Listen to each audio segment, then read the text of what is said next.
Oh, God! Michael Schumacher hit. Hello and welcome to the 37th Canadian Formula One Grand Prix tonight, coming to you from Montreal, and joining me as usual, Alan Jones, and we can see pictures coming in there. Alan, a very, very tight track. One that you really like, though, that was one of your favourite circuits, Montreal. Oh, it's fabulous. It's changed a little bit now, but it's fabulous. It's on the Ile Notre Dame, which is now, they call it Circuit Gilles Villeneuve, after Jacques' father, Gilles. It's in a great place. It's right in the middle of an island, right outside Montreal City. And it's a great circuit. I always enjoyed racing there. Well, they said Ferrari were pretty happy to go there. They thought it would suit the cars. It obviously has too. Let's have a look at the qualifying highlights. A report from Peter Nugent. Ferrari has finally broken Mika Häkkinen's stranglehold on pole position thanks to a new engine. Schumacher needed just a handful of his allotted qualifying laps to snatch top spot for the Canadian race. Finally get the first pole position in this year, and we're pleased with that. I expected it a bit this circuit since we started well on Friday and did a good job this morning. And he did some further development while I was in vacation, so thanks to that. And so we're looking good. Häkkinen's last gasp effort to overhaul the German was thwarted by traffic and yellow flags. The Finn still quick enough for second. I'm very pleased indeed. I was not able to perform in the morning as well I wanted to, and the car was not handling exactly correctly. And the engineers did again a great job to get the car right in the qualifying, and we improved the car all the way through. And it was brilliant. Third on the grid is Eddie Irvine, but he too felt he should be in the front spot. I got it close, but you know, I left a big effort for the last run, and my mate Jean Lessie had the yellow flags out at the first corner, so I had to just back off, and you know, but 10th or whatever would have put you on pole, so it's close, and it's a shame I'm not in the front row, because it obviously be nice to keep Mika behind, but makes it more interesting this way. Ferrari will not be running their new engine in the race, the Canadian street circuit notorious for wrecking brakes, engines, suspension and drivers. Meanwhile, local hero Jacques Villeneuve is receiving movie star treatment everywhere he goes. But sadly, on the track, his BAR was only 16th fastest and 2 seconds slower than Schumacher. Showing that while there's no room for beg pardons on the track, the irrepressible Irvine took a swipe at Häkkinen in the post-qualifying press conference. That's it. Sorry. Showing his lighter side, the Finn retaliated, while Schumacher refused to join the frolic. All right, that's it, cut. Well, bit of a good time had Eddie's by all. having a good time. Oh, well, Eddie's not scared of a bit of a nonsense. Well, there you go, Michael Schumacher's first pole for this year, and he's 21st overall from Häkkinen, Eddie Irvine, Coulthard 4th, Barrichello, good result for him in 5th, Frentzen 6th, another good result for him, Fisichella, Lacey, Trulli, Johnny Herbert, Wirtz, Zanardi in 12th, beating his teammate Ralf Schumacher for the first time, Damon Hill, Panis, Villeneuve way down in 16th, Zonta, a good result for him, first time back in Formula One, because his benchmark is obviously his teammate, so he's only just behind him. Diniz in 18th, Takagi, De La Rosa, Badois, Genet. OK, so we're pressed for time this morning. We'll just move straight through there. Now, Mark Webber, the Australian, of course, racing at Le Mans, had 2 almighty crashes during qualifying sessions this weekend. According to reports, his Mercedes became airborne at over 300 kilometres an hour while trying to overtake a slower car on the Mousseline Straight. Apparently, it flipped 3 times before coming to a halt, and it was a write-off. Webber was taken to hospital and thankfully given the all clear by doctors. In fact, he just walked out and said, I'm going to race. Then it happened again. This time the car landed on its roof, and while Webber walked away from it, Mercedes decided to withdraw from the race as a safety precaution. The factory drivers protested, and the decision to continue was left to them. Then this happened. Have a look at this, AJ. I mean, they've obviously got a major problem with downforce. Well, it's amazing. I mean, look at that straight over the armco. This is definitely the sort of stuff that puts you in hospital. Well, this is that is unbelievable. But what amazes me is that, you know, this is official qualifying for Le Mans. They had test days and goodness knows what before this, and whether they've actually altered the aerodynamics or not, but this should not be happening to the factory Mercedes. Well, 3 times in one weekend, Peter Dunbrick, the Brit driver, lucky to get out of that in one piece. And look at the height of the car as it clears the fence. Unfortunately, obviously in an area where there were no spectators. But, wow, that's shades of going back to Mercedes and the old Silveros a long time ago when that massive accident happened. This is one of the problems with a sports car. They do have a tendency to get like that with the large bodywork that they have. But he was a qualifier for frequent flyer points then. All right, well, they're making their way around the circuit now to come onto the grid. There's a couple of points of interest this weekend. Jackie Stewart selling the team out to Ford for what we believe is roughly $150 million US. Yeah, well, I can't understand that. I mean, good luck to Jackie, and he gets to stay on there with his son to run it. Paul, who I've got a lot of admiration for him, Paul's a brilliant young administrator. I just don't know why Ford had bought it. Maybe they know something that we don't know, but they'd really want to do a lot better than what they have been doing in Formula One. Yeah, well, 60th birthday for Jackie, a pretty good present. Also, Craig Pollock from the BAR team has been given a new position. He's now the chief executive of the company, and he's also responsible for all the finance health of the company, so he's taking on a huge load. Well, in all honesty, I think he was that beforehand. I don't know. I think this was just an excuse for a press release, because basically he run the whole show anyway. There is some talk of an Australian from Tasmania, Paul Stoddard, that may be trying to put together a Formula One team from bits and pieces that he purchased from Tyrrell. We'll talk about that during the race. Right now, they're coming up onto the grid, so it's probably time we take you over to Montreal now for our coverage. Murray Walker and his team, Martin Brundle, not there this time round because of the Le Mans race. Here's Murray. Up into that 14th position on the grid with Zanardi's Williams in front of him, and to the left you see Ralf Schumacher's car. As usual, watch the lights. Michael Schumacher to the right, Mika Häkkinen to the left. Behind Michael Schumacher's Ferrari is Eddie Irvine's Ferrari. Behind Mika Häkkinen's McLaren is David Coulthard's McLaren. The yellow car behind Coulthard is Heinz-Harald Frentzen. And Rubens Barrichello is in the white Stewart. And in Canada, it is... Go! Michael Schumacher moves across, cuts across. Häkkinen, Eddie Irvine trying to go up the inside, failing to do so. Are they all going to get around this one? That's it. It's a Prost again. So, and it looks to me as Jarno Trulli. Jarno Trulli has gone off, but hopefully they'll be able to keep the race going. Jarno Trulli was involved last year when his car rode up onto the back of Wirtz's car. And he's out of it already. You're looking through the on-card camera here. So Jarno Trulli out of the race, but it looks to me as though the track is clear. And that's the important thing. And it was Jorna Lacey who was involved. And he was also involved. So, like last year. So Schumacher leads. He's where he wants to be in the Ferrari. Clear track in front of him. Mika Häkkinen behind him in second place. Eddie Irvine is third. Then it's Fisichella who's got ahead of David Coulthard. Down to fifth position goes the McLaren, who attacks at the hairpin. But Fisichella moves across. And Heinz-Harald Frentzen is behind Coulthard, coming through to complete lap 1 out of 69. More or less what we expected. Mika Häkkinen wasn't able to get the jump on Michael Schumacher. Yeah, just as we thought, Murray, there'd be some turmoil in turn 1. And actually, I think what happened is Lacey got a very good start and actually got by the Jordan in front of him, but he just got connected there with Trulli, and the pair of them are out. That's a great disappointment to the Prost team. Well, here's the replay. You see, there is Trulli going off. He will say he was pushed off by somebody, and the wheel goes bouncing through the gravel track. But fortunately, as I said, the track is completely clear. Now, you see Trulli there. He is going across the grass, over the curb. Well, he already lost it, Murray. Before he got to turn 1, he's already sideways and actually slid into the car in the middle of the pack. Safety car's out, Murray.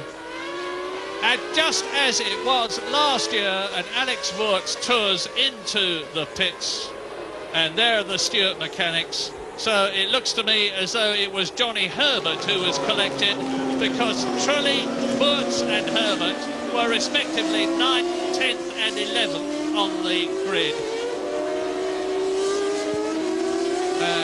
But it may have been Rubens Barrichello. He was ahead of Johnny Herbert on the grid, and Barrichello is actually in the pits as I talk to you. Now, let's have a look. Well, there's Barrichello coming through. And yes, it is Rubens Barrichello who is hit by Trulli, charging up the inside. Jarno Trulli, the Italian in the broken cross there, charging up from 9th position, collecting Rubens Barrichello, who was 5th on the grid. Now we're with Alesi at the present moment. He goes past the Jordan, an excellent start. There is Rubens Barrichello on the left. Alesi coming through and trying to get past David Coulthard. A super start for Alesi. He's going to be very, very sick indeed about this. Off the track, on the grass, back onto the track again. And there is the broken Stewart of Rubens Barrichello. Now, the safety car stays out. The system for the safety car, as you continue to watch this replay, you see how tight it is. Very, very difficult, Mark. Very difficult indeed, but I actually feel there may have been a little bit of a move between Trulli and the Benetton there. They touched. Green flag, race is on. Schumacher leads, Hakkinen, Eddie Irvine is 3rd, Fisichella is 4th, David Coulthard is 5th, and Heinz-Harald Frentzen is 6th ahead of Johnny Herbert. And Rubens Barrichello is out of the race, Alex Wurz is out of the race, Jarno Trulli and Alesi are out of the race. So already from 22 starters on lap 3, which is we're on now, we are down to 18 competitors as a result of that mayhem at the start, with Trulli collecting Barrichello, Wurz coming in, and Alexander Wurz retiring in the pits. So you're watching now Fisichella pursued by David Coulthard. Now David's not going to be at all happy about this, Mark. He was hoping to win this race from 4th on the grid in tall order, but he's already lost a place to Fisichella. Yeah, he won't be happy about that. He's normally very good in the starts. One place where they're going to go and get this advantage for the McLaren guys is down this straight in particular, Murray. All weekend long they've been running about 10 to 12 k's quicker, and he's lining the guy up now. He's going to slide by. Watch. On the left, David Coulthard comes up and inside Fisichella, absolutely right, Mark. Beautiful forecast. David Coulthard uses the superior power of the Mercedes-Benz V10 engine over the Supertech in Fisichella's car. And we're now on lap 4 out of 69. Michael Schumacher is making them... Oh, and off goes Zonta. That's Ricardo Zonta in the BAR. He was in 15th position, so that's yet another retirement. And that makes 5 already. Rubens Barrichello out, Wurz out, Alesi out, Trulli out, Zonta out. This is what happened. Barrichello managed to get going again after the pit stop. There is Zonta hitting the wall on the exit to turn 13, which is the last corner on the track. Wow, lap 4, 65 to go. It's a long, long way. Michael Schumacher, as I said, is making the most of the fact that he's got a clear track ahead of him. And he is now 1.4 seconds ahead of Mika Hakkinen, with Eddie Irvine 3.3 seconds behind him. David Coulthard up into 4th place ahead of Fisichella and Frentzen. Now, the question is strategy. What sort of a strategy? And that is... As Alex Zanardi. This guy has some unbelievably bad luck. He's already out of this race. No, it looks like he might get going again. I truly hope so. Well, Zanardi was actually in 8th position, which is higher than he's been in any race at all this year, I think. And you can see Zonta's car. It's in a dangerous position, that car. The safety car's coming out again. This is a replay of 1998. The safety car was out 3 times last year. Very sensible. I'm sure that Charlie Whiting, who is the race director, has decided that they've got to get Zonta's car away from where it is now, because it is right on the exit to turn 13. They don't come out of it all that quickly, about 70 miles an hour, 80 miles an hour as they come out of the right angle. But that car is right at the end of the patch of concrete which runs alongside the track and onto which the cars go. And if somebody collected Zonta's BAR, it would be very nasty indeed. So here, Schumacher, Hakkinen, Irvine. It's a replay of David Coulthard pursuing Mark Blundell's forecast and going up to take 4th position in the Canadian Grand Prix. We are now on lap 5. Well, You're used to this, of course, Mark. Yellow flags, safety cars in America. It's par for the course there. It is indeed, and this is a little bit unusual, but I must admit this is going to be a great frustration to the drivers. They get into a rhythm and all of a sudden the flags are out. They've got to back off and they're going to have to start all over again. I'll tell you something else, Mark. I'm watching the temperature here. The race started 46 degrees track temperature, 44 degrees. It's now gone up to 46 degrees. It was bad enough when it started. It's even worse now. It's going to be a tough race, Murray. This is one of those tracks which is extremely hard on the cars. Reliability is going to be a big issue. And as you heard James Allen speak about earlier, McLaren, ever the committed team as they are, second to none. They flew a guy out from England on a light aircraft, got him to Toronto, then hired a private jet, dropped him off at the track 4 o'clock this morning, and those guys were in fitting new parts to the car. And they may well pay off, because those bits were brake bits, and the brakes take a terrific pounding here. Sure enough, they are retrieving Zonta's car with the tractor lift unit there to get it off the racing line. They would be coming off the concrete to the left. You can see that green patch, it's actually concrete. They would be coming out with the noses of their cars under the rear wing of Zonta's stationary BAR if they'd left it there. So more than sensible to have removed it. Yet another replay of the start, and you see Trulli losing his car, going into the Stewart, wheel off the Prost, the blue Prost, and down there Jean Alesi goes off over the curb.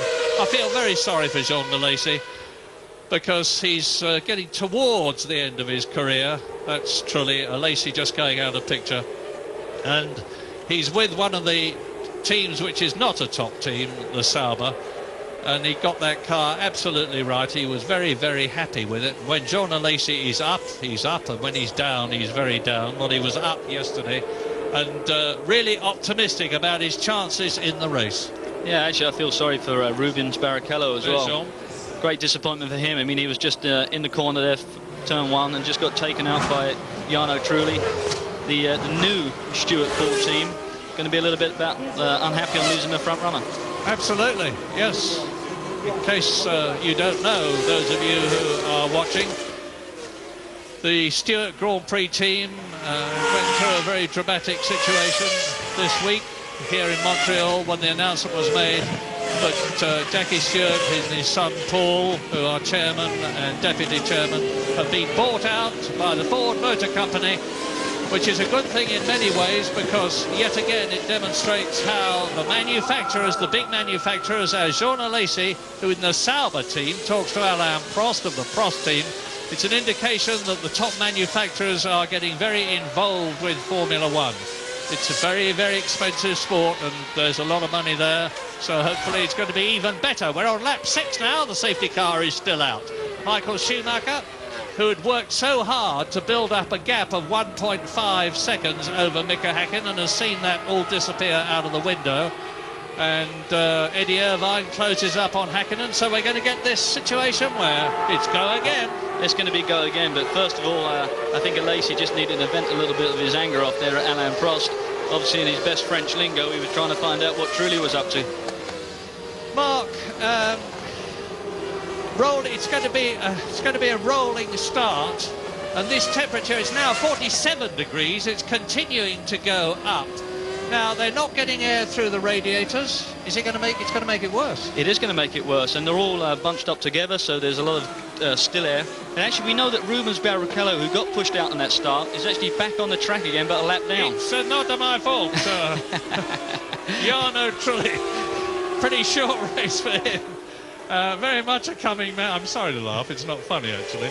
Jarno Trulli, very much a coming man. I bet he's a hot man, because you've heard about the drivers, from Tony Jardine in underwear and long-sleeved underwear and long-legged pants. The safety car's actually going to come in this lap, Murray. Right, safety car in at the end of this lap, and we're currently on lap 7 out of 69, so the race is restarting for the second time. The safety car out twice in the first 5 laps, and I have not seen that before. Oliver Gavin is driving the safety car, the man who drives for the European aviation team in Formula 3000 and does it very well indeed. When he's not doing that, he drives the Mercedes-Benz safety car for the FIA, the governing body of the sport. And there was a time last year when I thought he'd probably done more laps in the Mercedes than most of the Formula One drivers. So Oliver is going to be turning that steering wheel and coming... well, he won't be turning the steering wheel because he goes straight on when he gets to the pit lane. It's the shortest pit lane in Formula One here in Canada. And the race is about to restart from a rolling start. Watch the Mercedes. Into the pit lane. Schumacher goes, Hakkinen goes, Irvine goes, Coulthard goes, Fisichella goes. There's the patch where the BAR was. That is Hightower Frenson in the yellow car. Tucked up behind him is Johnny Herbert in the Stewart and going for it. And in 8th place is Ralph Schumacher. And look at Johnny Herbert. Now, Johnny Herbert has got a reputation to regain in 1999 because he's been very much number 2 to Rubens Barrichello, who is out of the race. And the Ford Empire is resting on Johnny Herbert's shoulders at the moment. He's a little chap, but he's got a lot of strength and a lot of determination. He's got that Union Jack on the top of his helmet, and he's going to make sure that he flies the flag today. He's got the bit between his teeth. Barrichello's actually in the race still, Murray. He's only a lap down, but I just saw him scrapping at the back of the grid there with Zanardi, and Zanardi's back on track and trying to get positions. Right, thanks for that, Mark. Yes, you've spotted the fact that he's rejoined. I hadn't, but it means that... Zonta is out, of course. We've seen his car removed. Wurtz is out. Lacey is out. We've seen him talking to Alain Prost. And Jarno Trulli is out. So we're looking down at the hairpin. You see David Coulthard being pursued by Fisichella's car as now Michael Schumacher, Mika Hakkinen, Eddie Irvine, David Coulthard. We've got 2 Ferraris, 1st and 3rd, 2 McLarens, 2nd and 4th. And Eddie Irvine is starting to give... So Coulthard is starting to get Eddie Irvine a hard time. Yeah, Coulthard, as I said, they've got that advantage in straight line speed. McLaren have been working all weekend to maintain that advantage. They don't worry too much about carrying downforce. They're not worried about getting through the corner. They know they're going to get on the gas, and they know they're going to catch up to the guy in front. And it's also a bonus for them when it comes up to back markers. They're going to pass the back markers much easier. Yeah, but he's going to have a job to get past Eddie Irvine. You're watching David Coulthard, who at the present moment is 5th in the championship with 12 points. And there is Johnny Herbert in the white Stewart behind the yellow Jordan of Heinz Harald Frenson, who is in 6th position.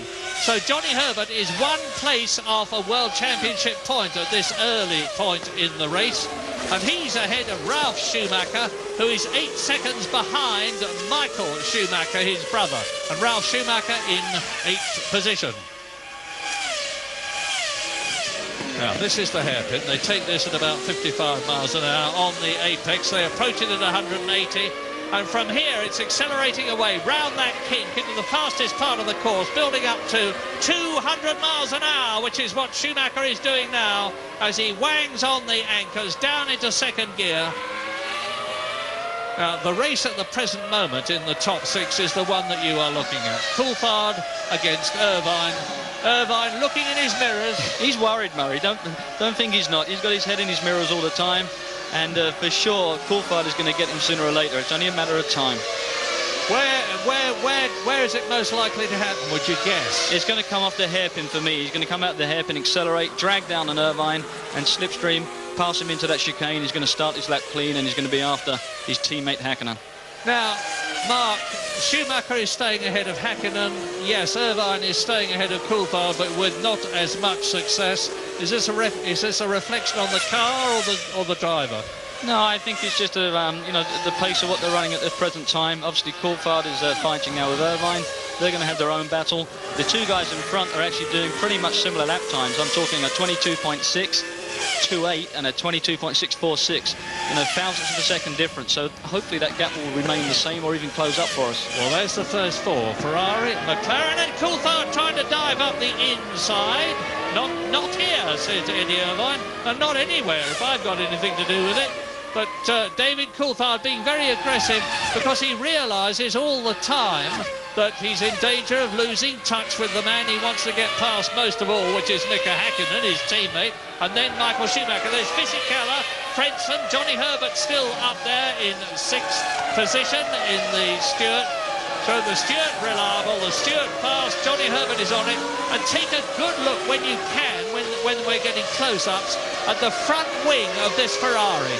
They have got the most enormous brake ducts on them to feed as much air as possible through to the brakes. They've got a new front wing there with those ducts on it, and they're going to need them. We're on lap 11 now, and there's 69-lap race. The earliest pit stops I'm expecting, I'm ignoring the possibility, and there is a remote possibility, that we might have some people on a 3-stop strategy. The fastest strategy is 2 stops, and I'm expecting them to come in round about lap 23. The earliest stop we had last year, when most people were doing 2-stop strategies, was lap 21. It's very difficult these days because you can have a 1-stop strategy where they'll come in early or come in late. Yeah, I think what's going to be interesting to hear is, again, we're going to talk about brakes. Some of these guys may be running on full tanks, and they may have a bigger problem with the brakes, more weight to stop. That's going to have a higher wear rate on the brakes. Some of the others may go with half tanks. It's going to be easier on the brakes, and they're going to take that throughout the whole distance of the race. Well, one thing for sure is that the Ferrari promise, you will remember, in Spain 2 weeks ago. Here's a replay coming up. Let's see what it is. It's Takagi in the arrows going off, and he's going off round about turn 7. A lot of people have been running their left side wheels, their near side wheels, onto the grass there in practice and in qualifying. Some of them going off, most of them staying on. But I was saying the strategy is going to be all important here. It's our belief that the 4 cars in the lead are both on a 2-stop strategy, and it's very, very close indeed. Michael Schumacher has just put up the fastest sector of the race so far. Look at him now. He's easing away from Mika Häkkinen. The gap is nearly 2 seconds now. He's doing it at about the rate of about 0.2 of a second a lap. Not very much, 0.2 of a second. Look at it on your watch. Well, most watches only do 1 second. But if you could just keep on doing that, 0.2 of a second multiplied by 69 would be a very nice gap at the end of the race. And I was saying that Ferrari said in Spain, where they had a difficult time against the McLarens of Häkkinen and David Coulthard there, who was second. Häkkinen won the race, and the Ferraris were 3rd and 4th. But they said this is our worst circuit of the year, Barcelona. Next one in Canada, we are expecting to do a lot better, partly because the characteristics of the car will suit the course better, partly because we've got some new stuff coming. And it looks Ferrari really are getting into the ascendancy. Yeah, it's incredible. I just turned up after a couple of years away, and the Ferrari team and McLaren in particular, they've just upped the ante. The commitment, the professionalism, it's all gone up, and the pressure on these guys is immense. Now this is Olivier Panis, pursued in 15th position by Marc Genet and Zanardi. Well, Zanardi in the Williams has got ahead of the Minardi, and so he should. He's in 17th place, Zanardi. Barrichello is still running. We haven't seen him on the screens, but he's still running. He's 1 lap down in the second Stewart, 18th, and therefore last, of course. Down the fast straight to the right, left at the end of the circuit, Michael Schumacher. Look how close he goes to that wall. And look now, the gap, I'll give you the gap between Coulthard and Schumacher on the previous lap. It was 6.4 seconds. But Mika Häkkinen is speeding up. He's just done the fastest lap of the race. Michael Schumacher has increased his lead over Coulthard in 4th place by just a mere 1/10 of a second. And Mika Häkkinen has just gone round in 1:21.9. And the lap record here is Michael Schumacher, 1:19.4. There is Johnny Herbert trying to chase down Heinz-Harald Frentzen, but there's quite a gap now. There's Marc Genet, there is Fedor, and there is Tora Takagi. And they are 13th and 14th. Well, now the gap between the top man, Michael Schumacher, and Marc Genet, is some 33 seconds on lap 14 out of 69. Here is the leader. Well, Ferrari looking very good indeed here, but Mika Häkkinen is keeping him in sight. Do you think that we're likely to get a surprise on strategy, and that once somebody in these four is on a one-stop strategy? I wouldn't have thought so. Well, I wouldn't have thought so, but you never know. And of course, with the way that the beginning of the race went, with those yellows and the safety car deployed, people may think differently now. I mean, the race is underway. They can change their strategy as the race is going on. Häkkinen at this point needs to really start pushing. Schumacher's responded with another fastest lap, but Häkkinen needs to be on the back end of him. He needs to give him hassle. He needs to make a mistake, which is difficult. The German never does, but he's got to push. Well, you're seeing the two top men in the championship these days.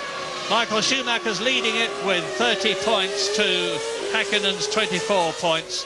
And it's a good time, I think, lap 15 out of 69 for us to take a break.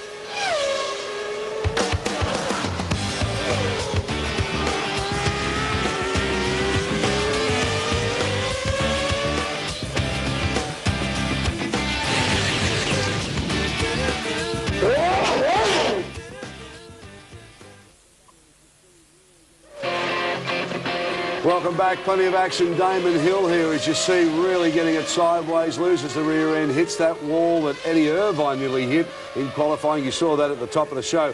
That's the third retirement for Damon Hill this year.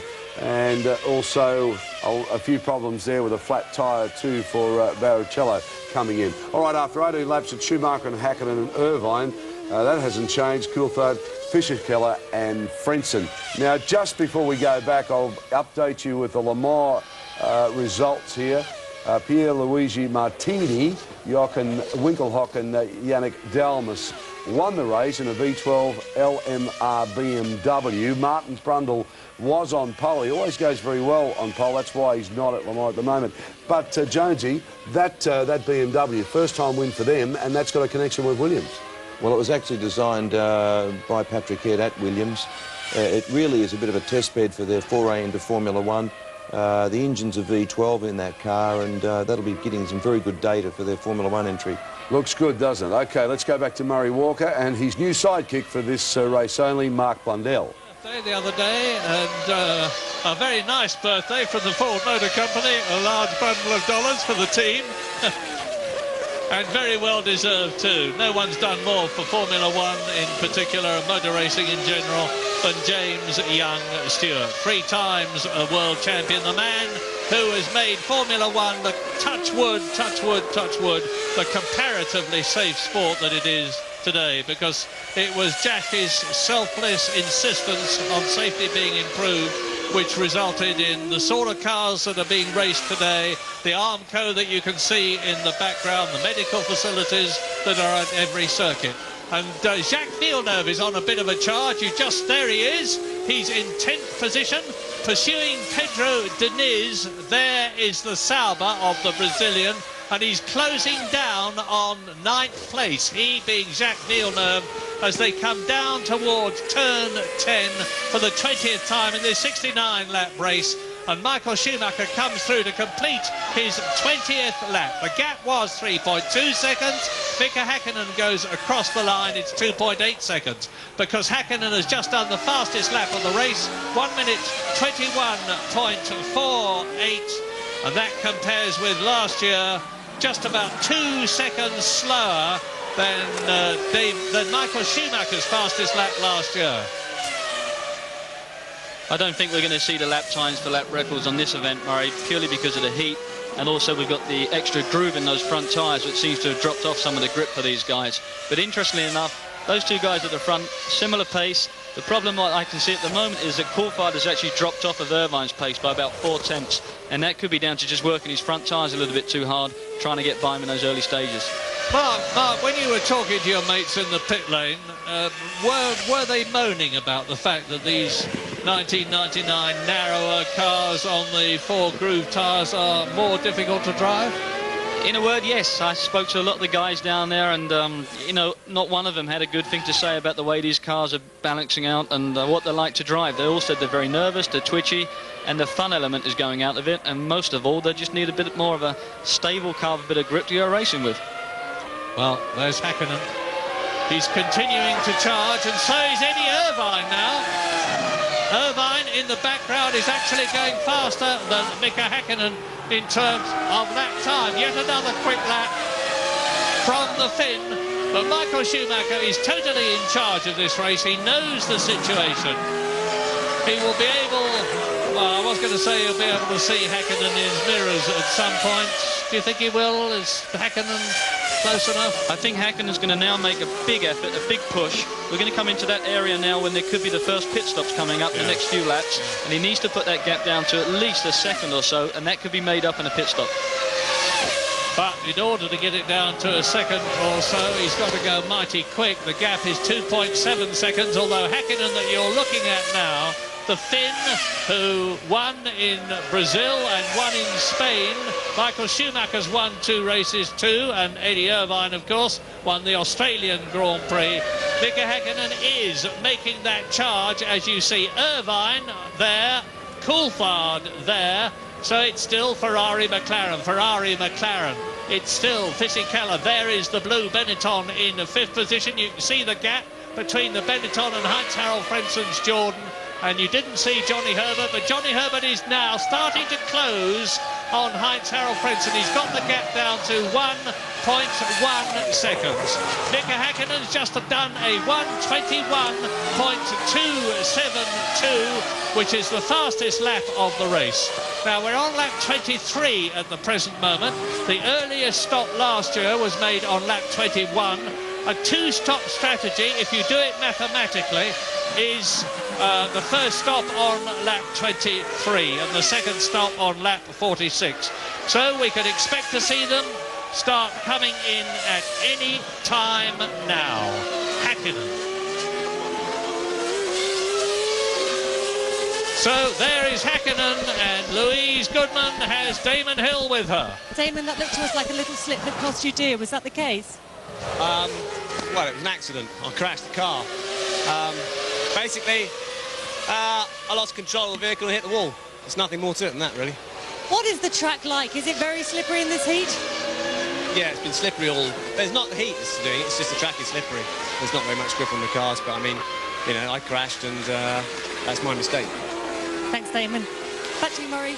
Well, there's nothing like a straightforward answer, is there, Murray? No, there isn't. Damon being a bit terse there, understandably, because again, it's not right to laugh. He's under considerable pressure, and the fact is he's made a mistake. He's out of the race, and the fact is that again his teammate Heinz-Harald Frenzen, who was looked on as very much the number 2 when he joined the Jordan team, is ahead of Damon. And as you see, Michael Schumacher is responding to Mika Hakkinen's attack with the first lap in under 1 minute 21 seconds, 1 minute 20.920. And that is getting mighty close to last year's fastest lap. As into the pits, I suspect for the first routine pit stop comes Pedro de la Rosa. We're with the arrows, people. A lovely shot this is. You can see how they get those wheel guns onto the nuts. The lollipop man lifts the lollipop, and Pedro de la Rosa fails to leave because there's a problem on the right rear. Well, it looks like there's a gearbox problem, Murray. It looks like they can't get the gear actually selected, so they're trying to just push the car. They turned it off, in fact. Well, it hasn't exactly ruined De La Rosa's race because he was last anyway, a lap behind. But hopefully he'll come out again because the Spaniard is very good. He's won championships at every discipline up to Formula One. He can be regarded as a coming man. And hopefully he'll come out on the track again, if for no other reason than to get some more racing mileage. The more experience you can get, the better a driver you will be. And in comes Johnny Herbert. Now, this is the first of the top 10 to come in for a pit stop. Johnny Herbert then in the Stewart.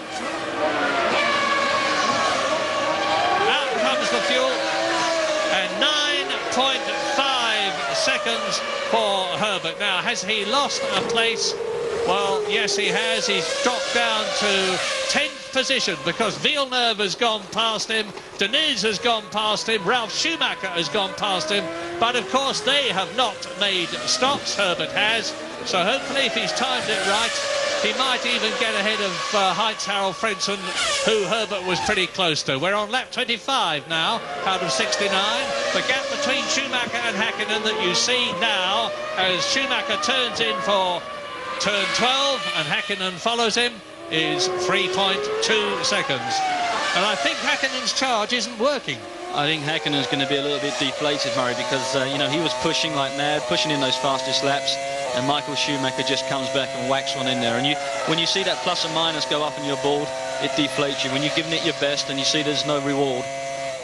Well, the reward for Michael Schumacher is yet another fastest lap. Heinz-Harald Frentzen we're riding with now, and he is in 6th position in the Jordan. This is turn 1. Now that very tight turn 2, which is first or second gear? Second gear, Murray, and they just accelerate hard out of that corner. Second, third, fourth gear.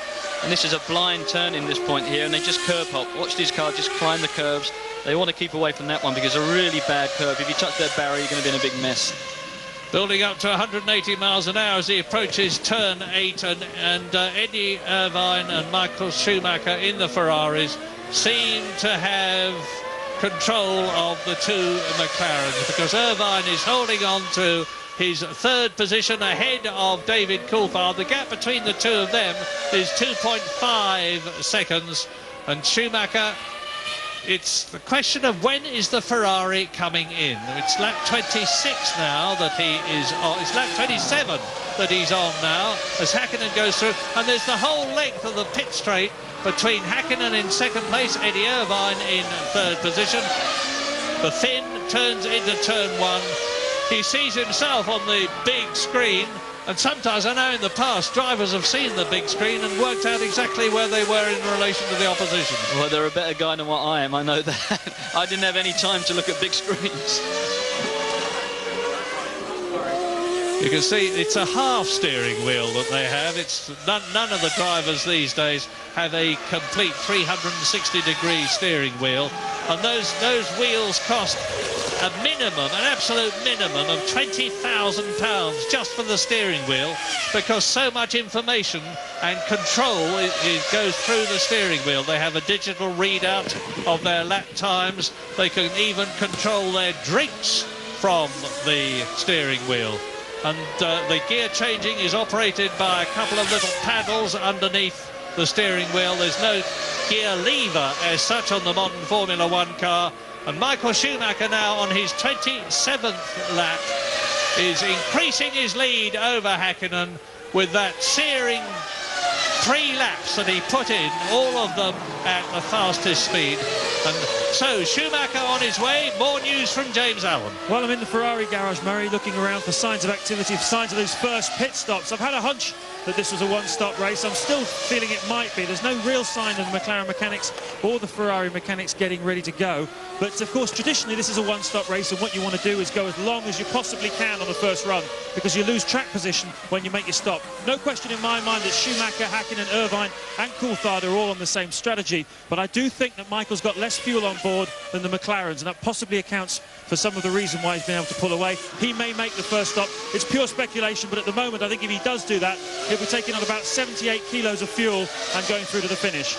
Well, it's very reasonable speculation, James, because we could have a one-stop as late as lap 44. We did have last year, which is roughly 2/3 of the race distance. Start on a heavy fuel load, run it down, and then you take on a fairly small fuel load so that the car is nice and light.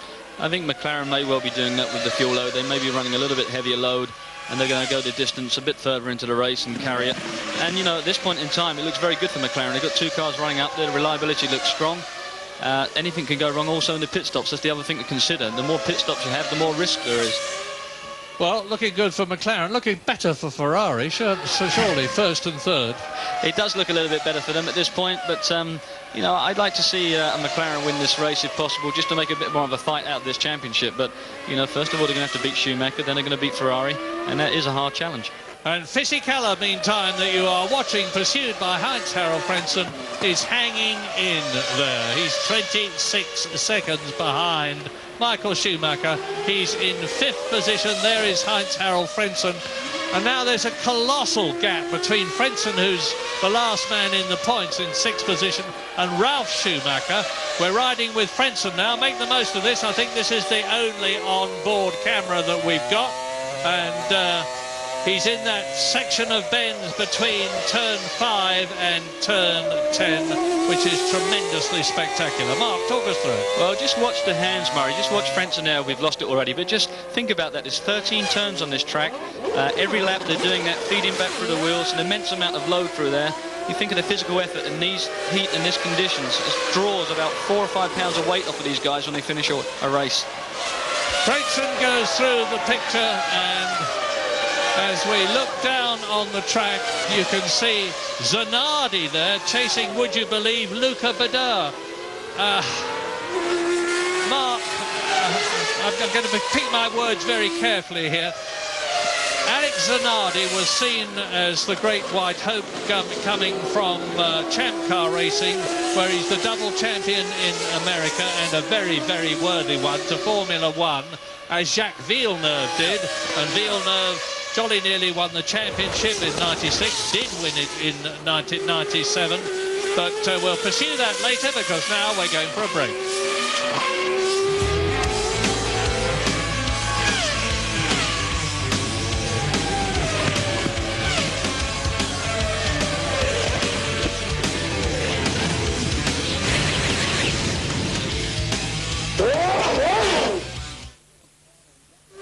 Welcome back. Well, just seconds ago, that's what happened. Michael Schumacher goes out on that corner we've talked about.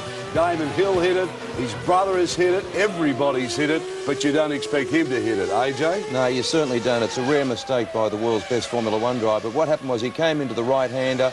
It's a very nasty sort of right then left. There's some shocking curves there. He's got the left-hand wheel up on the curb. That's unsettled the car, thrown it offline, and that's here we see now. He's coming in. You have a look. Bang, we've just missed that part of it, but the left-hand side of the car's hit that curb. It's unsettled the aerodynamics of the car, and that's taken a certain amount of downforce. Oh, here's another shot now. Look, see, he's up on the curb, back left-hand wheel gets light. It's unsettled the car, bang, and that's all you need.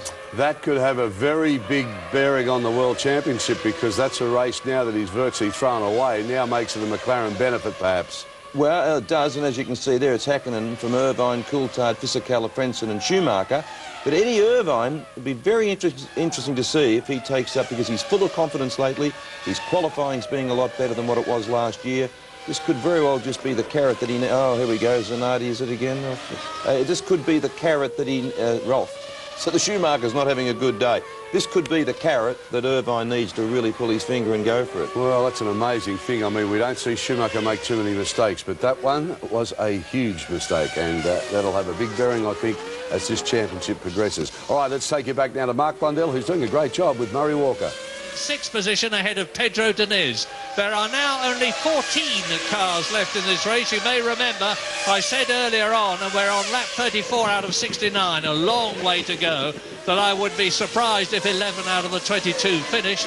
Well, there's just 4 cars over the 11 running yet, and we're not even at half distance. As Mika Hakkinen goes through. Now, he is coming up to the battle between Takagi and Zanardi and Badoer for 10th, 11th, 12th place. And that is Ralf Schumacher. That's a replay of the Williams running off. It's exactly the same place, Murray, where Alessandro Zanardi went off earlier in the race there at the hairpin. I don't know whether the Williams got a little bit of a braking issue. Brakes, yeah. We've been talking a lot about brakes. We've been talking a lot about heat.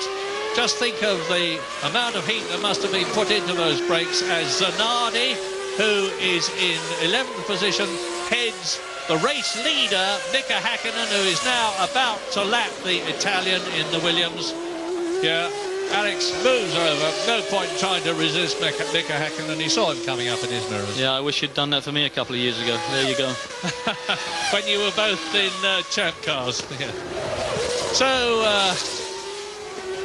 Mika Häkkinen has now lapped Marc Genet. He's lapped Olivier Panis, who I think may have possibly contributed to Michael Schumacher's downfall, simply because Schumacher, trying to scramble past him, left his braking a bit late, and Eddie Irvine dives through. You can see he's on a charge, and it's Irvine 6.9 seconds behind Mika Häkkinen. The difference in lap time between Irvine and Häkkinen on the previous lap was just 2/100ths of a second, so Eddie is not exactly gaining on him hand over fist. And it's David Coulthard in the background. That is Olivier Panis. And I was saying that Häkkinen has lapped everybody now up to Luca Badoa, who is in 10th place. You can see that, Damon Hill's Jordan is parked on the main straight, just a bit further up it than Zonta's car was when the Brazilian went into the chicane. There's no need to remove Damon's car. It's well off the racing line, well off the track, and it's not a hazard the way Zonta's BAR was. Now, what about Jacques Villeneuve? Talking about BAR, well, Jacques has made his way, by virtue of his speed and retirements, up to 8th position from 16th on the grid. He's yet to win a Canadian Grand Prix. I don't think he's going to win this one. James Allen in the pits. What's the news? There's Villeneuve out. Sorry to interrupt you, James. Jacques Villeneuve, I was talking about, has done exactly the same thing that Michael Schumacher did. Are they going to bring the safety car out? Because he, like Zonta, is even more on the line.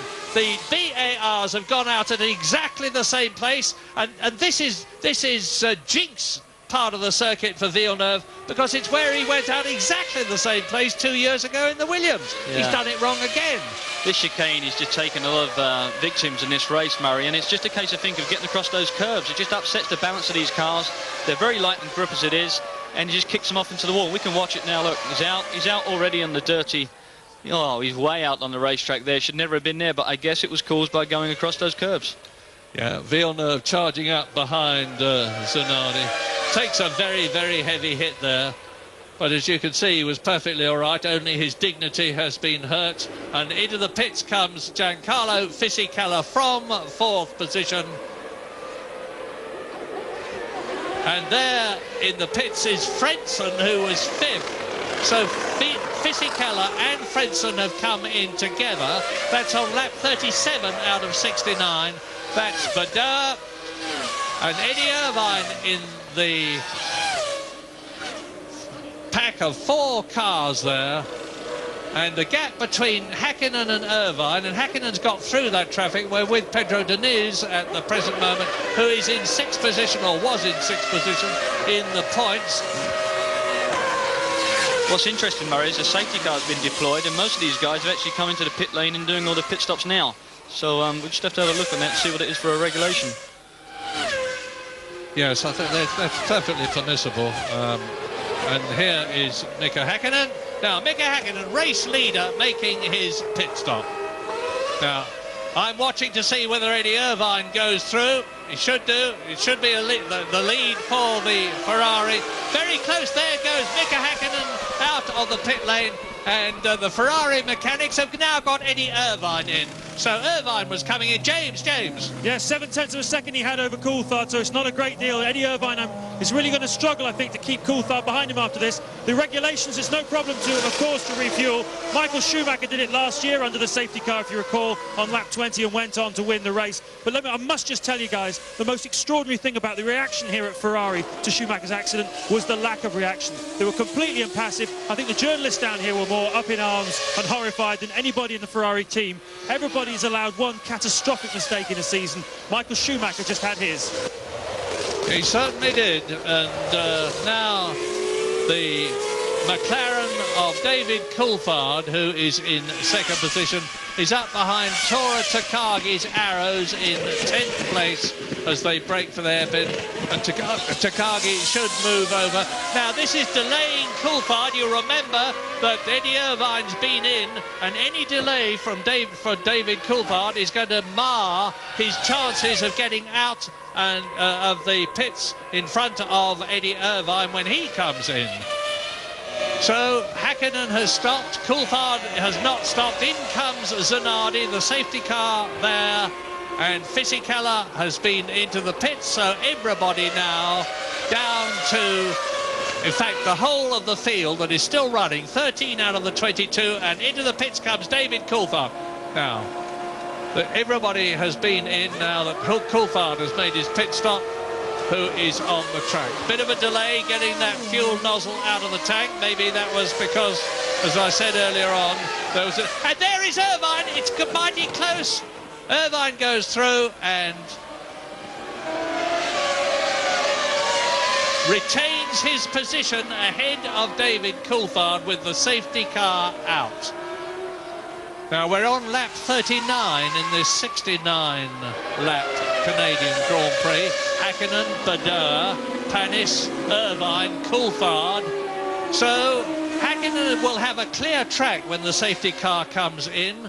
Eddie Irvine and David Coulthard will not, because they will be trying to get past the battle for 11th place between Luca Badeur's Minardi and Olivier Panis's Prost.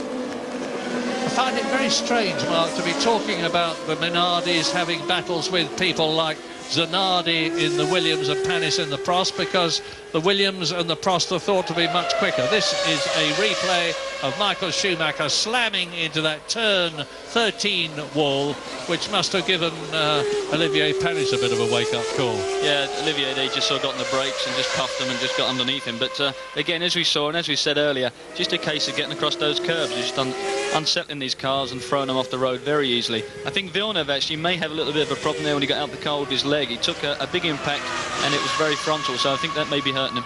Yes, I noticed he was hopping a bit. Incidentally, on that turn 12, turn 13 chicane, there was concrete at the exit to turn 13 on the inside last year, which was where Michael Schumacher actually went across it inside the markers which designate the corner when he was having a battle which turned very sour indeed after the race with Damon Hill for position.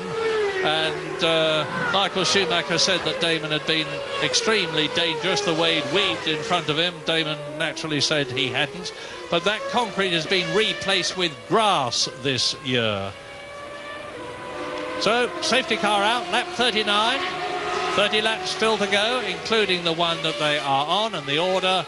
And they are tight up behind each other with the safety car going for another lap, and Eddie Irvine weaving to keep the tyres up to temperature. The order is Mika Hakkinen, McLaren leads Eddie Irvine in the sole Ferrari. The second McLaren of David Coulthard is third.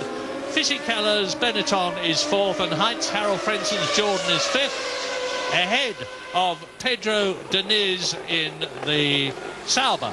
Seventh is Ralf Schumacher in the Williams. Eighth is Johnny Herbert, who's actually stopped twice. Takagi is ninth, and Zanardi in the Williams is still running in 10th position, ahead of Badeur, Panis, and that is Jacques Villeneuve. Replay. And you're right, Mark, that would have been a heck of a bump inside the car. What always worries me in that situation when they go sort of 3/4 in is that the wishbone will penetrate the tub and hit the driver's leg. Yeah, that's always a worry, but these cars are, as we know, immensely strong, and that was a big impact. That was probably in the relation of about 100 G, and you see his head gets kicked about quite violently there, but I think in all he'll be okay. He's probably a bit bruised and battered. Pedro Diniz in 6th position will be praying just to finish this race, never mind in the points. Now, you saw the car go past the safety car. What is supposed to happen, and it takes quite a long time for it to happen, is that the safety car stays out as long as is necessary to clear the circuit, and then the cars assemble behind it in the race order. So it depends where the safety car picks up the field. He'll let some of them through, So ideally, he's going to be in a position as Erja Häkkinen watches her man, again leading a Grand Prix. The safety car ideally would be in the situation where Häkkinen was leading Irvine, leading Coulthard with nobody in between them. Well, in comes the safety car, on goes the race. Now, Eddie Irvine must make a charge now to get past Panis in the blue Prost and Bedeur in the silver Minardi. It's a golden opportunity for Mika Häkkinen on lap 41 with 20 laps to go. Coulthard challenges. David Coulthard passes Eddie Irvine. No, he doesn't. Out goes Irvine, out goes Coulthard. Oh, my goodness. Irvine rejoins. Now, they both rejoined, but right at the back of the field. Wow, what about that, Mark? Turn 1, turn 2 this time, and unbelievable. The two of them touched. Coulthard actually went round the long way, round the outside, got down the side of Irvine, but then Irvine just squeezed him a little bit. Coulthard took to the grass and they touched and both slid off, but they're both back on again and maybe we can see some more action. Well, we're going to see some real driving now because Irvine still in second place, down run the back of the field after losing that second place. He's going to be straining every muscle to fight his way through the field. Here is a replay. Watch David Coulthard on the outside of turn 1 and now the inside of turn 2 hitting Eddie Irvine. There'll be contention about whose fault it was. Well, it was a bit 50-50 in some respects. Coulthard made the move, squeezed Irvine down on the apex of that curving. Irvine took his line and squeezed David a little bit there, and both round they go. It's like the waltz. Well, I must say that looking down on it from above, it looked to me as though Eddie Irvine had got a full car length ahead of David Coulthard. Here it is. Just watch it now. He's going the long way round. He just squeezes Irvine slightly. That pushes him wide himself. And then Irvine just stays on line, which is entitled to do. In DC, has to take to the inside just a little bit too much across the grass. And, of course, there's no grip. Well, what does all this mean? It means that Häkkinen is leading the race and David Coulthard coming into the pits. Well, this is going to blow it wide open as far as the second McLaren, not the first. Mika Häkkinen is still way out there in front with a clear track being pursued by Fisichella, who is now second. Heinz-Harald Frentzen is up into third. Ralf Schumacher in the Williams is fourth. Herbert is in the points, in the Stewart in sixth position ahead of Pedro Diniz. And at the back of the field, Eddie Irvine and David Coulthard, even worse for Coulthard because he's now been in for that pit stop. And Mika Häkkinen, look at the gap. Mika Häkkinen out on his own. He's got 28 laps left to do, 27 laps including the one that he's on. And it's a stroll home to victory provided he can keep going. Because Fisichella is lapping 1.4 seconds slower. There's Fisichella in the blue car as Panis has a go at Bedeur. There are two battles here. Panis in the blue Prost chasing Bedeur with the red wishbone, and behind them the battle between Fisichella and Frentzen for second place. Fisichella in the blue Benetton, Frentzen in the yellow Jordan. And the battle between Bedeur and Panis is a lap. It's almost a lap behind Fisichella, paradoxically, although they're ahead of them on the track. They're on very nearly on different laps. So this is the man to watch now is Frentzen. Frentzen's the man to watch, but also the man to watch is Panis. Let's see whether the guy lets these guys behind just stroll on by. Remember, in a couple of Grand Prix, he's been scathed upon by some of the drivers for being a little bit non-courteous, we should say. He hasn't been the best of guys to get by. And remember, too, that Panis had a very nasty accident here in the Canadian Grand Prix 2 years ago, broke both his legs, and it wasn't until the pins were removed last year that he felt really confident about driving again. So there's a lot of psychological pressure on the Frenchman as well, as Frentzen now can see his opportunity, and Fisichella's got a big problem. He's got to try to get past Panis and Bedeur as Panis attacks the Italian in the Minardi, and at the same time resist Heinz-Harald Frentzen. Now what's happening? They're coming down to turn 12 and 13. This is the one where Schumacher went off and Villeneuve went off. Are they all going to make it? And Fisichella comes up alongside Prost. And Heinz-Harald Frentzen goes through. Fabulous. Well, that's what we said before. Panis is causing a little bit of a trouble here for those guys who are obviously in front of him on the road. And he now lets Frentzen go by. He's not too happy about letting Fisichella go by. We're with Frentzen now. What a super bit of driving by the German. The man who is now showing his real potential. When he came into Grand Prix racing from Formula 3000 in Japan as an ex-Mercedes-Benz sports car driver, there were people who said he was faster than Michael Schumacher. Well, he didn't get the chance to prove it in the Sauber. Then he joined the Williams team. He didn't fit in very well there psychologically. They dropped him last year. He's with the Jordan team this year. They love him. He loves them. And it's really paying off. And Heinz-Farrell Frenzen's doing a fabulous job. Fisichella will be furious, and so will Benetton as well, because basically he got held up by the two guys in front who are having their own race, and they're really like down the order. They shouldn't be mucking around with those guys. There's big money at stake. Frenzen's in there. Jordan got the position. And I'm sure there'll be trouble about this after. Well, Luca Badoer has not shone this season, but he's managing to stay ahead of Heinz-Harald Frentzen at the moment, but not very much longer, I think. There, we're with Frentzen. There is Badoer in front of us, and wham! Straight past. Now, hard on the brakes. Beautiful. It is room to spare where Schumacher went off, where Villeneuve went off. And Fisichella now has got the problem of getting past his countryman Luca Badoer, and the Italian moves over, lets Fisichella through. He's still ahead of Panis, and it's all mixed up on different laps now. Hakkinen is on lap 45. Panis is nearly 2 laps down now, as this terrific traffic jam with Eddie Irvine coming up behind Pedro Diniz. Irvine is now up into 7th place. I seem to remember reading in the publications what a boring sport Formula One is. Eat your words, my friends. This is magical stuff. Look at it. Luca Badoer, the Italian in the Minardi, is causing a traffic jam as Panis tries to get past him. And as we watch them now, and Eddie Irvine towing his way through the field, we're going to leave Montreal for a while, but we'll be back soon.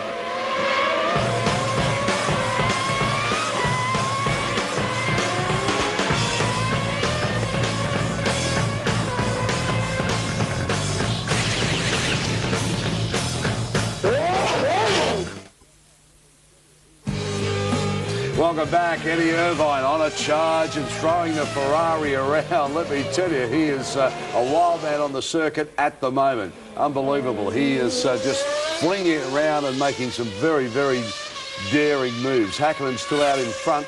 We'll give you the readout now after 47 laps. It's Hakkinen, Frentzen, Fisichella, Schumacher, Herbert and Irvine. That's how they're running. And Irvine at the moment desperately trying to work his way up through the field and driving pretty bravely. Well, he's got Ferrari honour to uphold, and you know, the Ferrari is capable in here. They did very quick practice times, and as I said earlier on, it's his opportunity to have a real go. Jonesy, just before we went to the break there, Murray Walker was talking about the fact that a lot of people have been saying Formula One is getting boring, there's no overtaking, these cars with their narrow tyres are moving around, but nobody can overtake because they're all too equal. The drivers are saying that they want fatter tyres and fatter cars, so they've got more downforce and the rest. And you've had Mosley defending the cars. You've had Bernie Eccleston now starting to get involved by saying, well, maybe the fatter tyres are a better way to go. Your opinion? I think all of Australia would like to know that. Well, I said it earlier in the year. I mean, I believe they should dispense with the groove tyres. They should go back to slicks tyres, and they should cut down the actual downforce of the car, because at the moment what they've got is a lot of downforce but no grip. And when the car gets slightly out of line, it just lets go without any warning at all. I'd prefer to see slick tyres, no grooves, but less downforce. And I think that would make the car, it'd still give the car a lot of slidability, but I think we'd see a lot more racing.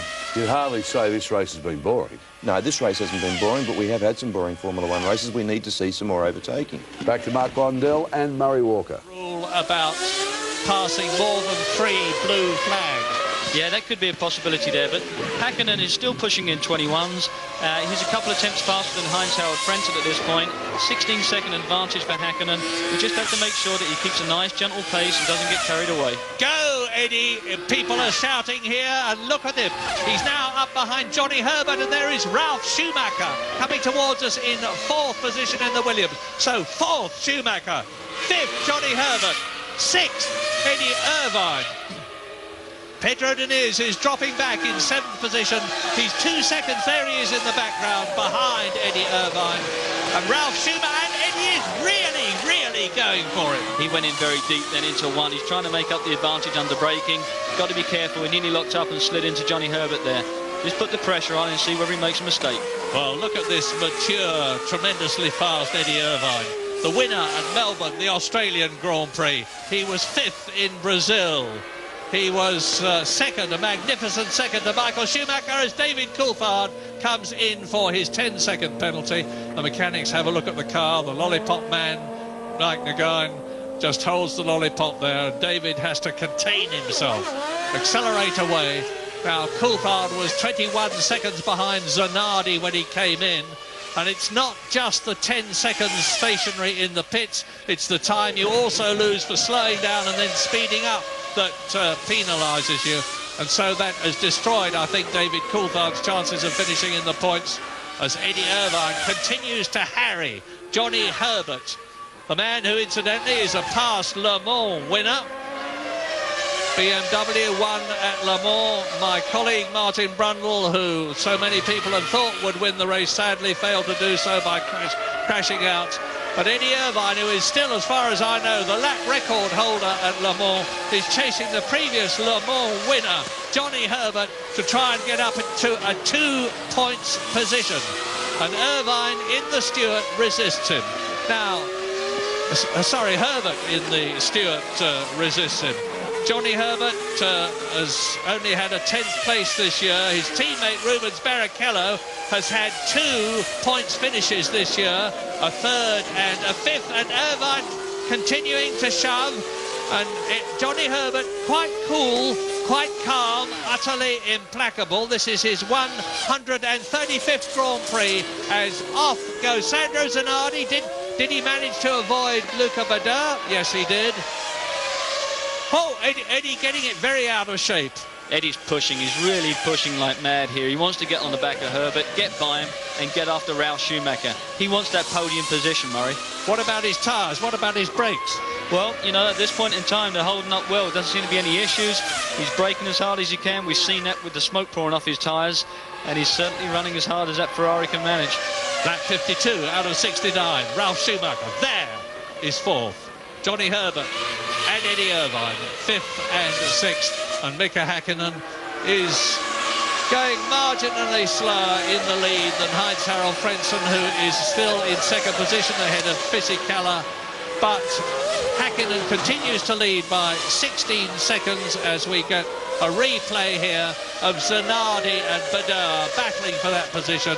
Badoer holding it while Zanardi goes off. Now, I never finished my thought, Mark, which was Zanardi has had an awful lot of car problems, but even allowing for that, am I being unfair if I say he's been disappointing? Well, I think he's been disappointed in the end result for certain, but you know, I don't feel that we've seen the best of Alessandro Zanardi back in F1 at this point. It's just a case of him getting some, you know, grip with the car and getting some laps under his belt. And that really hasn't been the case. He's had a lot of problems, and even today's going to be another bigger one for him. Lap 52, as you watch David Coulthard trying to fight back, and he's in 8th position now, ahead of Zanardi and behind Diniz. The retirement started with Jarno Trulli and Jorna Lacey right at the start. Alexander Wurz went out, and then Zonta slammed into the turn 13 wall on lap 13. Rubens Barrichello's retired. Damon Hill went out of the race when he hit the wall. Pedro de la Rosa is out. Michael Schumacher hit the wall in the same place. And Louise Goodman has news. Yes, I'm standing by here with Michael Schumacher, Murray. Michael, we're not used to seeing you make mistakes, but I presume that's what we saw this afternoon. Yeah, that's true. I seem to make one a year, and I hope that is the last one I make this year. But it was very clearly a mistake by myself. Just lost it and hit the wall. Circumstances are difficult down there, as we've seen many cars got the wall there because there's a lot of dust. Just was trying to build up my lead, which I needed for my pit stop, and everything went well until this moment. As you say, that chicane's catching a lot of people out this afternoon. What's happening? Is the car getting unbalanced over the curbs?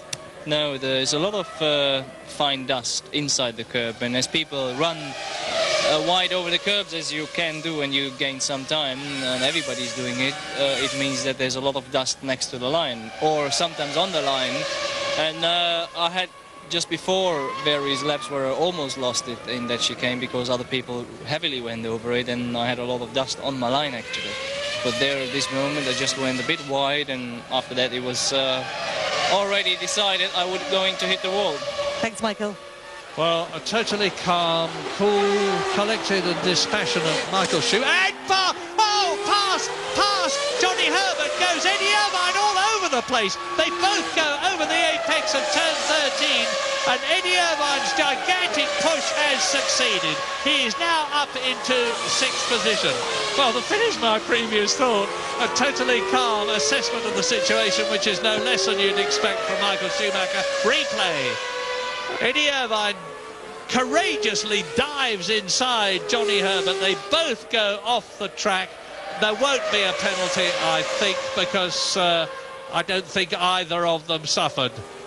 I may be wrong there. It depends on the judgment of the stewards. And look at the way Irvine had to fight to retain control of that Ferrari. Yeah, we called it a tank slapper in this business, Murray. Eddie just got underneath him coming into the last chicane there.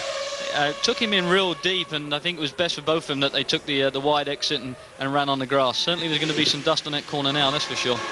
Lap 54, 15 to go, top 6, Mika Häkkinen 15 seconds ahead of Fredson, who is closing but not all that fast.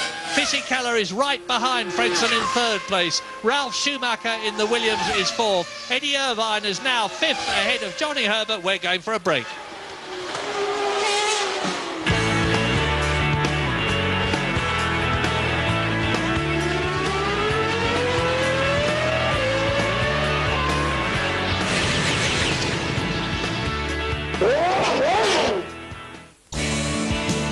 Welcome back. Well, certainly a race full of incidents here at Montreal in Canada. An amazing race. Let's recap now after 56 laps.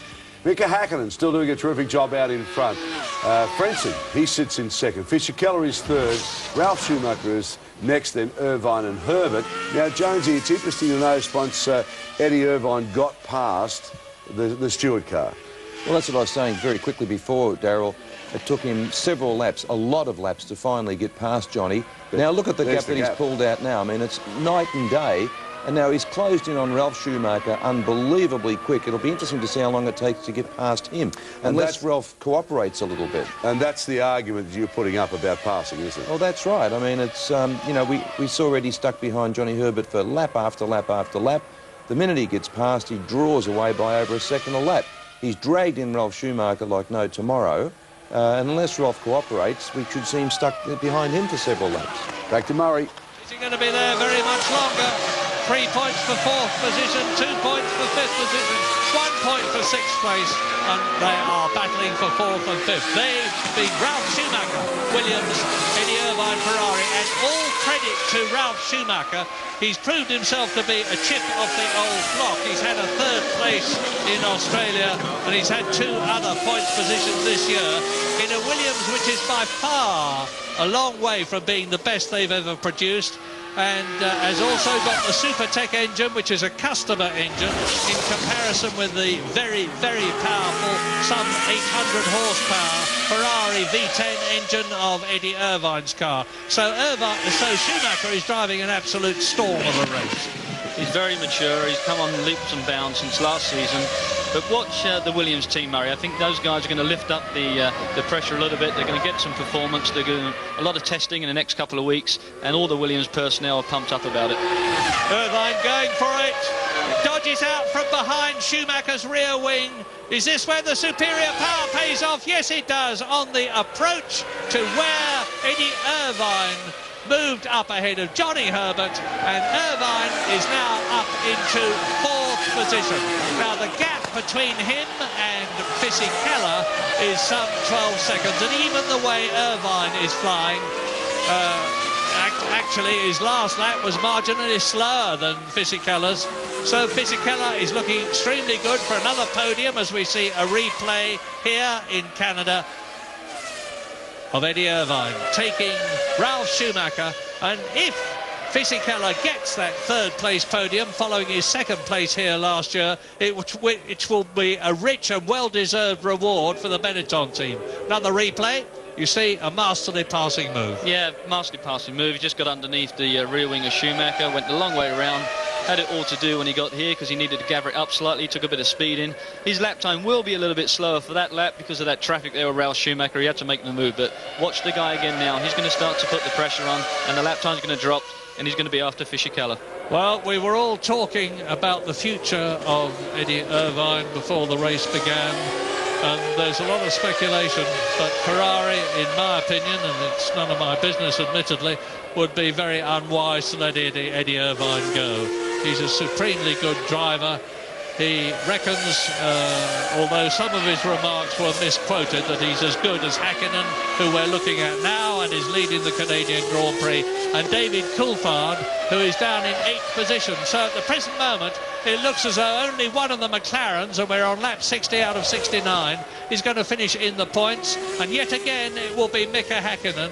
And just as Frentzen has been going better than Hill in the Jordan team, just as Barrichello up to this race has been going better than Herbert in the Stewart team, so Fisichella has been going better than his teammate Alexander Wurz. And you can see now Heinz-Harald Frentzen has got Fisichella, who's on a charge, and Eddie Irvine is going faster than ever. We've got a tremendous battle developing for second, third and fourth, because there's Fisichella, and ahead of Fisichella in the yellow Jordan is Heinz-Harald Frentzen looking for another podium, and about 11 seconds behind them is Eddie Irvine, who, having got clear of Johnny Herbert and Ralph Schumacher, is on a terrific charge. He's just done the fastest first sector. He's gone faster than he's ever been in the second sector, and I'm going to be interested to see how it compares with the fastest lap of the race, which is Michael Schumacher, 1:20, just a minute, 1:20.7. in comparison with last year's fastest lap, 1:19.4 by Michael Schumacher. And look at Frentzen. Oh, there is Frentzen. Irvine's done another fastest lap. He's in 4th position. He's got the gap down to under 11 seconds. Herbert and Deniz now are fighting for 6th position. So Häkkinen is out on his own. Frentzen has got Fisichella, who is 3rd, right behind him. Eddie Irvine is catching Fisichella and Frentzen. Ralph Schumacher and Johnny Herbert are starting a battle with Pedro Deniz for 5th, 6th and 7th position. 11 competitors left out of the 22 who started. Good stuff. Time for a break.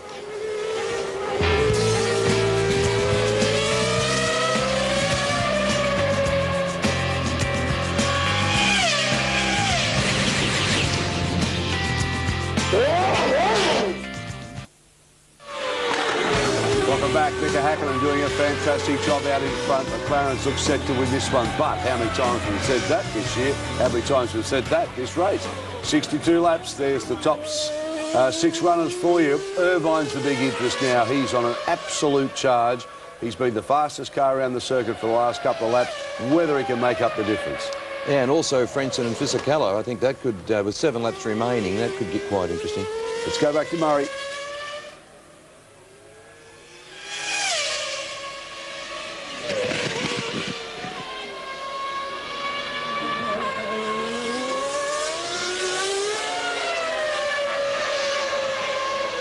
It is the 63rd lap out of 69 at the Canadian Grand Prix, and Mika Häkkinen is stroking the McLaren home to a seemingly certain victory, which would be his 3rd of the year and would put him back, it would put him into the lead of the World Championship. Not back into the lead of the World Championship, he's never been in it before this year. Eddie Irvine started off in the lead of the championship with his victory in Australia. He retained it in Brazil. Michael Schumacher took it over in Imola and retained it at Monaco and then again in Spain. But now, if Mika Häkkinen gets those 10 World Championship points to Michael Schumacher's none, it would mean that the Finn would go ahead of the German in the World Championship. But it's going to be a very different situation in the Constructors' Championship because Ferrari would still be holding their lead. And Frentzen now is in the yellow Jordan in second position, has got Fisichella right up behind him as they both come through to take Luca Badoer, who's already taken a 10-second penalty for not moving over fast enough. You saw the blue flags waving at him there. He got out of the way this time, and he's let Frentzen through second. He's let Fisichella through third, and they are some 13 seconds behind Mika Häkkinen, the seemingly unbeatable race leader, as we ride with Heinz-Harald Frentzen. Yeah, it's just see Frentzen accelerate away from that hairpin there, just changing up for the gears. Hear the engine screaming, well over 15,000 RPM, Murray, as they travel down into that chicane, which has caused so many people problems today. Well, the man from Mönchengladbach who learned to drive on the family hearse, his father is an undertaker, and he's made a lot of progress since then because he's a mighty quick driver. And Heinz-Harald Frentzen's just got one race victory behind him. He's finished second 3 times before, and I think he's going to finish second this time. He's on his 65th lap now, and the lap times between him and Fisichella in the blue car are identical. It's a rich reward, I was saying earlier on, for Benetton if Fisichella finishes where he is now, because they've done an awful lot of work on the car, which they had handling problems with earlier on in the season, and it would seem that they've got things under control. And Fisichella has got dominance over Alexander Wurz in the Benetton team. And he's closing up. He's easing up on Heinz-Harald Frentzen. But as I've said many times in the past, catching up is one thing, getting past is another. Yeah, well, we've seen that many times today, Murray. But one thing for me, what's significant here is the fact that Mika Häkkinen has only collected 2 points from 7 starts at this event in Montreal. So psychologically, he's going to walk away from here feeling very good about today. Yes, it's the same here as it was in Monaco, because for years Monaco was a jinx circuit for Mika, and then he brilliantly won there last year. And it looks as though the same thing is going to happen again here. Eddie Irvine now is only 6.5 seconds behind the battle for second place between Frentzen and Fisichella, but the leaders are now on their 66th lap, and well as Irvine is driving, and he's driving superbly, he's going to have a problem. But look, he's close up. Is that Fisichella in front of him as they come? And off goes Frentzen. Well, right in the closing stages of the Canadian Grand Prix, just as Damon Hill went off, Heinz-Harald Frentzen goes off. Is he all right? He's waving his hand there, and that is Alex Zanardi, the Williams driver, looking pretty unhappy. Now the steering wheel is off. Now, I'm a bit worried about this, because if Frentzen was okay, he would be getting out of the car himself. Well, not too sure what's going on there, Murray. At this point, we didn't see the accident, and he obviously looked in some sort of pain. And we're coming up now with a replay. All we see is the end of that accident when he took a very severe hit going backwards. It looks like turn 3. That looks like that corner there looks just under braking. He's lost it and straight into the barrier. A bit hard, as you say. Mika Häkkinen goes past him, and this is guaranteed a victory for Mika Häkkinen, because Fisichella, who's now moved up into second place, which is where he finished last year, is some 13 seconds behind him. Eddie Irvine moves up into third place. Out goes the safety car again, so they are not happy about Heinz-Harald Frentzen. And I think we're going to see, for the first time ever, a Grand Prix finish behind the safety car.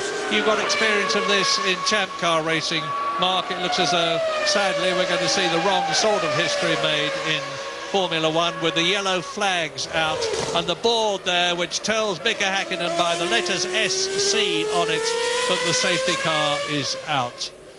But just for the record, in this worrying stage of the race, on lap 67 out of 69, Häkkinen leads Fisichella. Irvine is in third position.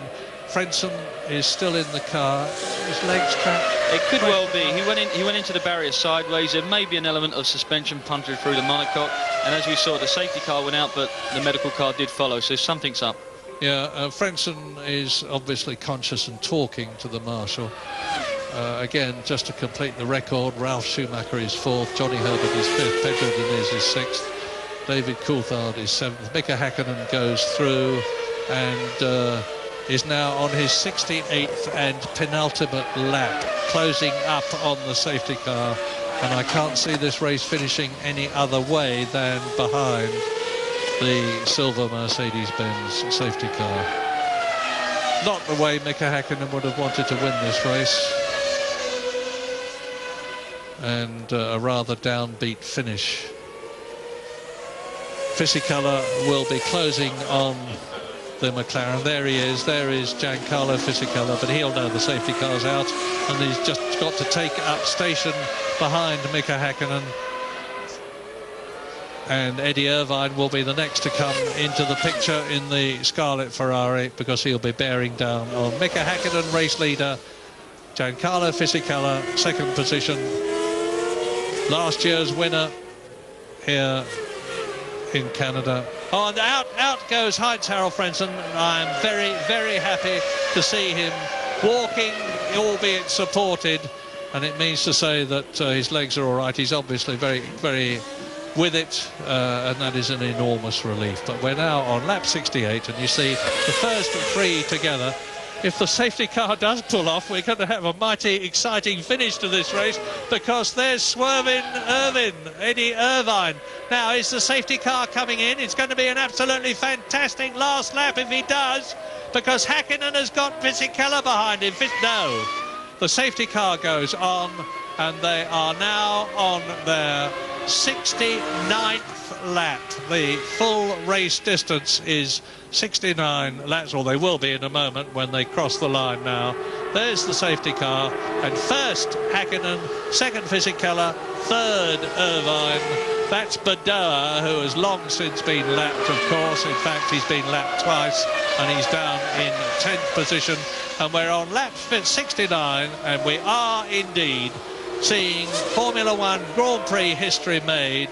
The prospect as Heinz-Harald Frentzen's very, very broken Jordan is removed from the field of a Grand Prix finishing behind the safety car, which is, frankly, as it should be. Well, hopefully everything is all right with Frentzen, but it seems that there's information come across from the pit, Murray, that there may have been a brake problem there with the Jordan, which would explain the speed that he went into that barrier. So, Mika Häkkinen leading the touring competitors that remain in this race. My forecast was about right, not that I'm particularly proud of it under the circumstances. 10 cars are going to finish this race. Of them, only 7 will be having completed the full race distance. With a victory, the 3rd of the season for Mika Häkkinen, to put him into the lead in the World Championship. Giancarlo Fisichella is going to finish in 2nd place for 6 World Championship points to add to the 7 that he already has. Eddie Irvine, 3rd for Ferrari, yet another podium position, which will reinforce his right to drive for Ferrari again next year, which I believe he very much wants to do. Ralf Schumacher, an excellent 4th after all sorts of problems in practicing and qualifying over the last 2 days. Johnny Herbert, a superb first 2 World Championship points for himself, driving in the Stewart team, and very good news for Stewart, for Ford, with the Ford top brass from Detroit here at Montreal. 6th position will be Pedro Diniz, followed by David Coulthard, out of the points. Only 1 McLaren in the points. Marc Genet 8th, Olivier Panis, and Mika Häkkinen wins in Montreal. The flags wave, he surges across the line, and Fisichella 2nd, Irvine 3rd, Ralf Schumacher 4th, Johnny Herbert 5th, Pedro Diniz another point for Sauber. So McLaren win, Benetton are 2nd, Ferrari are 3rd, Williams are 4th, Stewart are 5th, Sauber are 6th. That's 6 different constructors in the top 6. David Coulthard fails to score for McLaren. Marc Genet is 8th in the Minardi. Olivier Panis is 9th, a lap down, as was Genet. Panis in the Prost. Luca Badoa, the last to finish on the track, 10th position, 2 laps down. I suspect Heinz-Harald Frentzen will be classified 11th home, notwithstanding the fact that he will have been 4 laps adrift.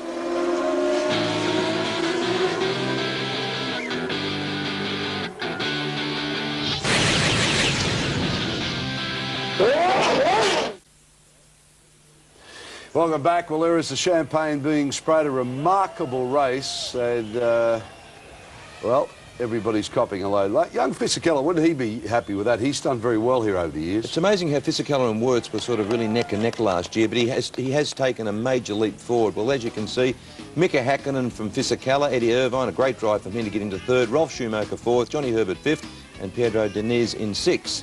Now, the championship now as Häkkinen hits the lead by 4 points from Schumacher, Eddie Irvine 4th, Frentzen and Fisichella equal 4th, and David Coulthard down in 6th spot. Now, the Constructors' Championship, Ferrari still lead that 55 over 46 from McLaren, Jordan 3rd, Benetton 4th, Williams 5th, Stewart 6th. And I think that crash of Schumacher's obviously will have a big bearing on the championship. Let's have a listen to what the drivers have to say after the race. Mika, the first ever race to finish under a safety car. Your previous best here, 5th. An excellent victory. How do you feel? I feel incredible. It was excellent race, definitely, and I was very pleased about the way the race was going in early stages. Anyway, when Michael was leading, because I was comfortable with the car, and I was just able to go quicker if I wanted to, but there was no reason for it because the level of risk what could have happened, and then I saw Michael going off, and I don't know exactly what happened, but turned up to be very good for me. That's racing, and here I am, won the race, great feeling. When you saw Michael in the wall, did you think about Imola? I did actually. I did actually, and I remember saying that before the Barcelona, our car is extremely difficult to drive, and now it is better. It is definitely more consistent car. You can push the car more on the limit, and you can keep it on the limit the car longer time. But obviously, it has turned other way around. It looks like these guys now have difficulties. Mika, thank you. Giancarlo, you must love Canada. 3 years, 3 podiums, 2nd again. A race-long battle with Heinz-Harald Frentzen. Tell us the story of your race. Yes, this place for me is it's very lucky for me. I am so pleased about the result today, and my target was to score some points, and I am on the podium. I am the 2nd position. That is great. The strategy was perfect. Just at the beginning of the race, with a lot of fuel, it was very difficult to drive a car because there was a lot on the steering. But then with half tank, was much better. When I lost my 2nd position with, I think, Panis and Badoer, I don't know who was, I was very upset for that because they were 1 lap behind me, and for them I lost the position. But then Heinz-Harald spun off, and I gained the 2nd position. It's a great position today. Giancarlo, thank you. Eddie, you probably had the most eventful race of anybody. After a reasonably quiet start, after the first safety car, an incident with David, how did you see it? Well, at the start of the race, I just looked after the brakes and tried to go as fast as I could without, really pushing the car too much. And then I started pushing, and of course the safety car came out, and then, well, I forget, there was 2 cars in front of me, 2 back markers, and one of them went really badly through the dirt, through the chicane, and I got it on my tyres, and I just turned left coming on the straight, and it just kept going straight towards the wall, and I had to just back off. Of course, that allowed DC to get a run. And then we were side by side through the first corner, but he went very, very wide, and then I just took the next one, and he just clipped my rear wheel and spun me, and then it got fun. It was after Barcelona. Jesus. It got quite controversial, actually, because in the way you went past Herbert. How did you see that? Well, he was a lot slower than me. It's great we have a bit of controversy in Formula 1, isn't it? Yeah, I was down the inside of him, and the two of us just brake right on the limit, and I was on the dirt on the inside, and I could have tried to make the corner, but I might have lost it, so I thought it was better just to go straight. And I don't know what happened to Johnny, but he seemed to lose a lot of time as well, so I don't know whether he followed me through it or whether he made the corner or not. I don't know. Eddie, thank you. Mika, we now move on to Magny-Cours with you in the lead of the World Championship, but it's another circuit where Ferrari have won for the last 2 years. What's the programme going forward? Well, obviously we're going to do testing in end of next week, and concentrating on developing a car, and like we see, our car is now a stronger car now, it's more reliable car. So in the testing we are able to now to concentrate developing a car. We don't have to worry about if the car going to break down all the time. That's the reality, and it's a strong car at the moment, and so we can go for testing now and develop the car consistently. That way we can make it faster, and I'm really looking forward, and we see what happens. Congratulations, gentlemen. Mika, it's always a bit different. Eddie was good, isn't he? I mean, he's a great character because, you know, isn't it? It's good to have a bit of controversy, that sort of stuff. Oh, absolutely. He's very colourful. He drives the car colourfully, and, you know, I think we could probably do with a few more guys like him in F1. Fisichella, really nice to see him get a point. Yeah, absolutely. He's good talent. As I said before, him and Wirtz were neck and neck, but I think he's really streaked away from Wirtz now. And you'll probably find that Bennett now will be putting a little bit more effort, even subconsciously, behind him. Well, it's a Ferrari circuit they're going to, but they're throwing one away today. There's no doubt about that. All right, now don't forget, we do go to the French Grand Prix from Magny-Cours. Now, that'll be 10:35 p.m. That's Sunday the 27th of June. But check your local guides right around Australia, so it'd be nice to be back to a formal time again. All right, AJ, have a very nice trip back to Queensland. Hope you've enjoyed it, and a great win for Australia in the cricket. It's just been a fantastic night. All right, we'll see you next time round on Nine's Wide World of Sports. You're the devil in me, I'm running from the cold. You said your body was young, but your mind was very old.